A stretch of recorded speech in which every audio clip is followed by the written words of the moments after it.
Okay, so you're here because, let's be honest, you're fascinated by the inner workings of these publicly traded companies, right? Okay.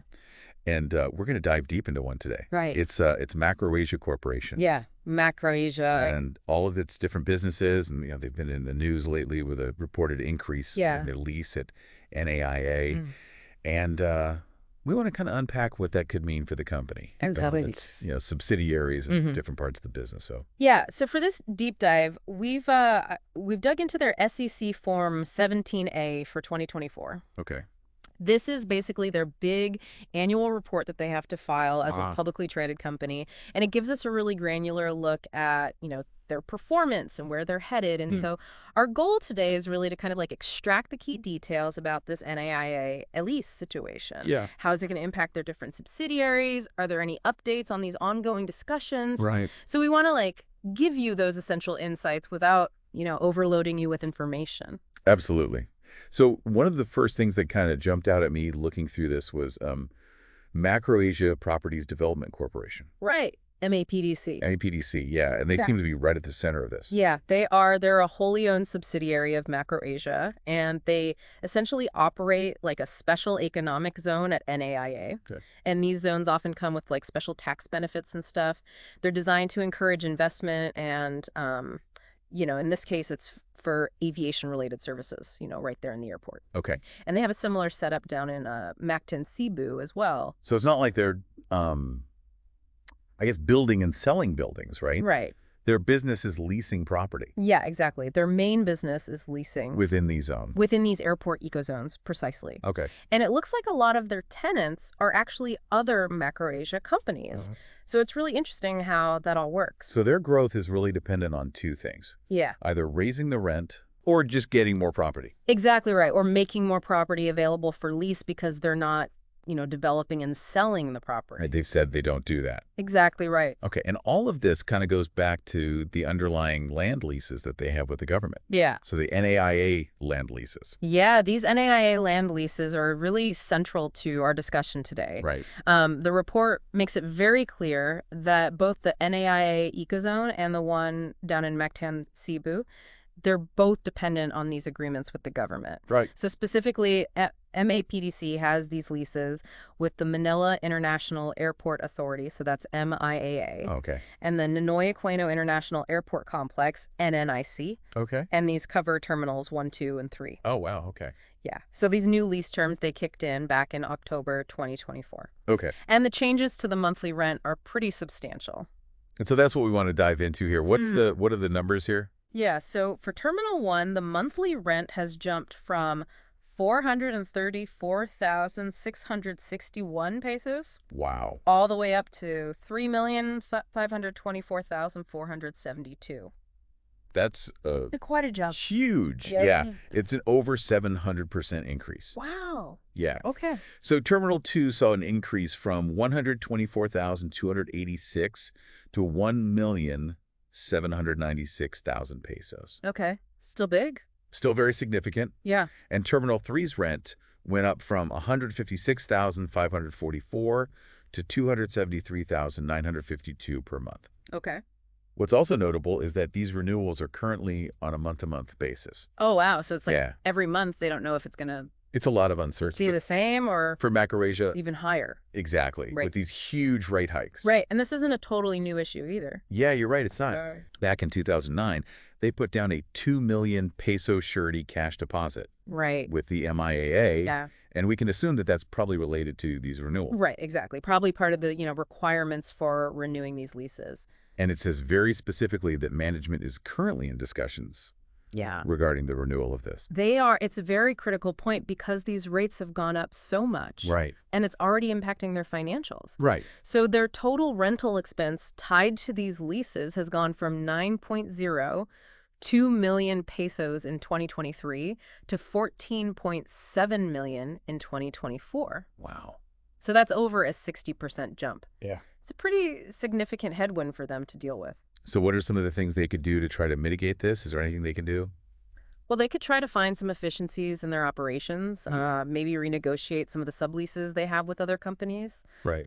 Or potentially even, if these rates persist long term, they may have to rethink how much they rely on that NAIA ecozone. Right. And I guess it's important to remember, too, Yeah, that MAPDC, they're not just leasing from the government. exactly. They're Right. So some leasing also leasing. to other parts of the Macroasia family. So, Yeah. like, I see here they lease land and a Yeah. building Yeah. in Muntinlupa Yes. to Macroasia SATS Food Industries. Uh-huh. That's MSFI. Right. And then they also have leases with S&B Resources Development Corporation and Summa Water Resources Incorporated. So, Yeah, so these increased costs for MEPDC could potentially lead to higher costs for those related companies as well. right. Or put pressure on their own margins. Exactly. And then beyond the Macroasia family, Yes. they have subleases with like Lufthansa Technik Philippines. Right, LTP, exactly. They have that sublease within the NAIA Special Economic Zone. Okay. And that agreement, it actually began way back in September 2000 for 25 years. Okay. With an option for another 25-year renewal. And importantly, the rent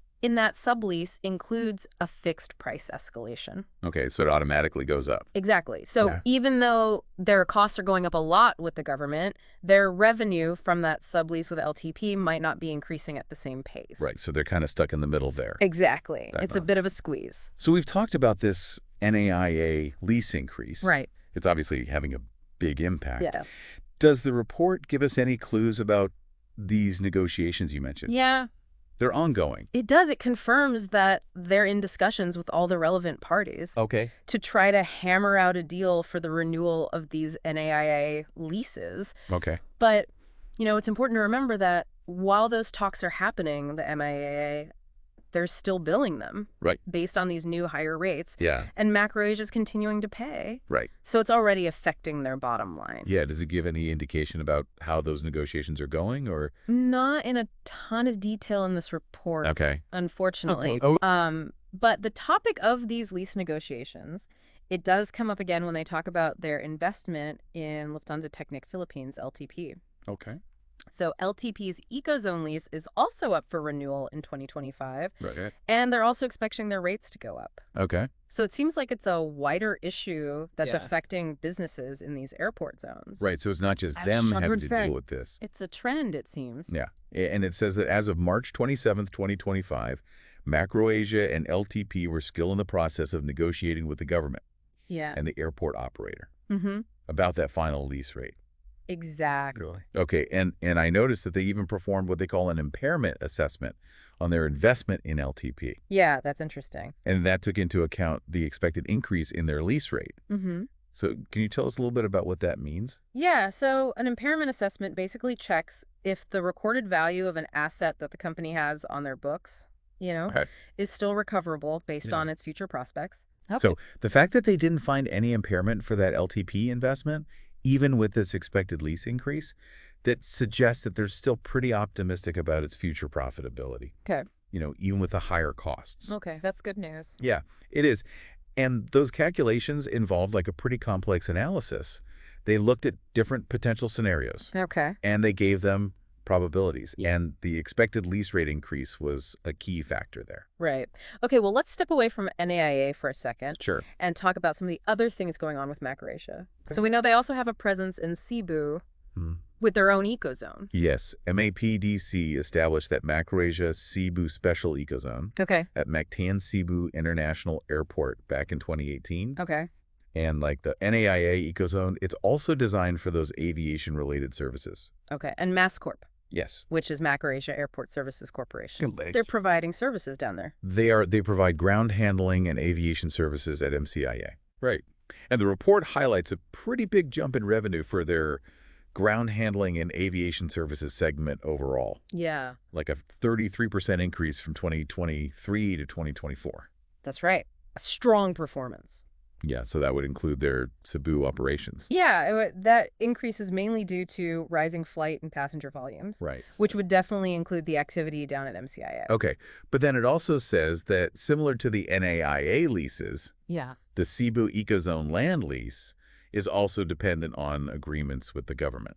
It is. Okay. And this report doesn't give us any specific details on changes to lease rates or any ongoing negotiations there Okay. at this time. Okay, so strong growth, Yeah, but we don't really know what's going on with the leases. exactly. We'll Okay. have to wait for future reports on that. Okay, now I also wanted to ask about their ground handling subsidiary in Japan. Right. Japan Airport Services Co. Ltd. or Yes. JOSCO. JOSCO. Yes. They covered a stake in that a few years ago. Yeah, they got a 30% ownership in JASCO back in 2019. Okay. And that's actually included in that ground handling and aviation segment we were just talking about. Okay. So it includes the services of Macroasia Airport Services Corporation and MATIS here in the Philippines, as well as their 30% share of JASCO over in Japan. Okay, so does it tell us how JASCO is doing or any strategic developments in their Japanese operations? Not really. This report doesn't provide any specific details about recent developments with JASCO or any new strategies. Okay. So for now, we don't have any specific updates. Got it. It seems like the focus in this report is really on their domestic operations and especially that lease situation at NAIA. Right. Okay. Now we know that Macroasia isn't just about aviation. Right. They also have a big presence in water services. Yes. So what can you tell us about that part of their portfolio? Yeah, that's a really interesting aspect of their business. It's a diversification strategy. So they have several different subsidiaries in the water services space, Boracay 2B Systems Incorporated, Nyack Water Supply Corporation, Aqualink Resources Development Incorporated, Okay. and several others. And what's really interesting is that this segment actually saw a really big revenue increase during the pandemic. Wow. And that growth has continued as the tourism industry has recovered. So that's pretty interesting how you wouldn't immediately think that water would be connected to tourism Right. the same way as airlines are, but obviously in a place like Boracay, Yeah. it makes perfect sense. Exactly. It's essential Yeah. for those tourist destinations. So what kind of progress are these water subsidiaries making? They're making a lot of progress. So Boracay 2B Systems BTSI, Okay. they're experiencing substantial growth. Okay. They're going to continue to expand their pipeline network. Okay. And they're even expecting a subsidiary to start a whole new water project over in Ulalo Oh, what? later on in 2025. Okay. And down in Caveat, they have a couple of companies, NWSC and ARDI, and they both had really positive results in 2024. Okay. They're looking to expand beyond their current service areas this year. Great. And I see there's also some activity in Cavid with their Cavid Allied Consult Services Corporation, KAKSC. Yes, KAKSC. That was actually launched in 2022. Okay. And they've already secured these long-term contracts for septage treatment. Oh, okay.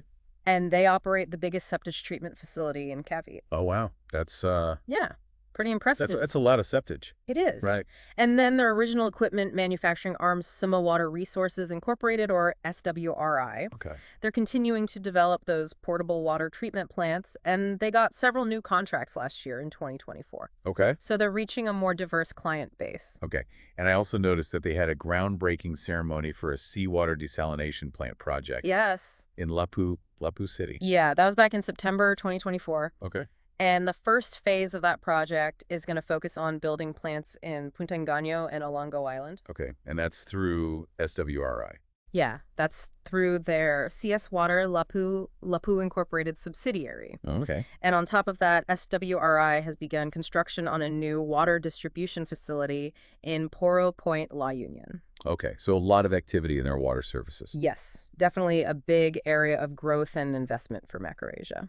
And they even have a subsidiary, Terra Information and Connectivity Solutions. Right. Involved in providing the, connectivity solutions for these water businesses. Yeah, it seems like they're really focusing on modernizing and expanding this part of their portfolio. Right. So really interesting stuff happening there. So let's take a step back Okay. and to kind of look at the big picture here. Mm-hmm. What does all of this tell us about Macroasia's financial health and their future? Right. Especially when we're balancing these challenges, like this NAIA lease increase, Yeah. with the growth that we're seeing in these other areas. Right. So overall, the report paints a picture of a company that's got some positive momentum going on. In 2024, they saw increases in their total assets, their cash reserves, and their revenues across several different segments, Okay. including food services, ground handling, and their water distribution business. Okay. They also saw improvements in some key profitability metrics like return on net sales, RNS, return on investment, ROI, and return on equity, ROE. And those are Yeah, so those are basically measures of how effectively they're making money okay. from their sales, their investments, Right. and the money that shareholders have put into the company. Okay. So improvements in those areas generally signal that the business is doing well. Okay. So despite these higher lease costs at NAIA, the company seems to be in pretty good shape. Yeah, they're on a positive trajectory in other parts of their operations for sure. Okay. And the report kind of conveys this sense of cautious optimism about their potential for growth in 2025. Okay. Their strategy seems to be focusing on expanding carefully Right. and going after new business opportunities. And they specifically mention that the positive developments in those non-airline related segments, like the water business and potentially even mining in the future, are helping them create a more stable and diverse revenue stream. Okay. So that diversification is going to be really important for them to weather any storms in the aviation industry, like these increased costs at NAIA. Right. So just to summarize everything that we talked about today, Yeah. this NAIA lease increase through MAPDC, Right. that's a key development. Yeah. It's going to impact their operating expenses, Definitely. and those negotiations for the renewal of those leases are still ongoing. That's right. We didn't get any specific updates on the Japanese ground handling subsidiary in this report, Right. but the Cebu airport operations are definitely helping their overall growth in their ground handling segment. Yes. And their water services are seeing a lot of growth and expansion in different regions. Yeah. Really interesting stuff happening over there. It is a very diverse portfolio. Exactly. And it's important to remember that this is all based on their 2024 SEC filing. Right. So for the most up-to-date information, you should always check their future reports Yes. and any official announcements from the company. Always good advice. Always. So before we go, I wanted to leave our listeners with a final thought. Okay. Given this, pretty sizable increase in those NAIA lease costs, Yeah. and the fact that those negotiations are still happening, how do you think Macroasia can leverage the growth and stability they have in their diverse portfolio, Right. particularly those expanding water businesses and Yeah. other non-aviation stuff, Mm-hmm. to kind of offset some of those financial pressures Right. and make sure they can keep growing in all these different areas? It's a great question. It really highlights how interconnected all of these different business units are within a larger organization. Mm-hmm. And understanding how they can support each other is going to be key Exactly. to understanding Macroasia's future. Well, thank you so much for joining us for this deep dive. Thanks for having me. It's been a pleasure, Always a pleasure. and we'll see you next time. See you later.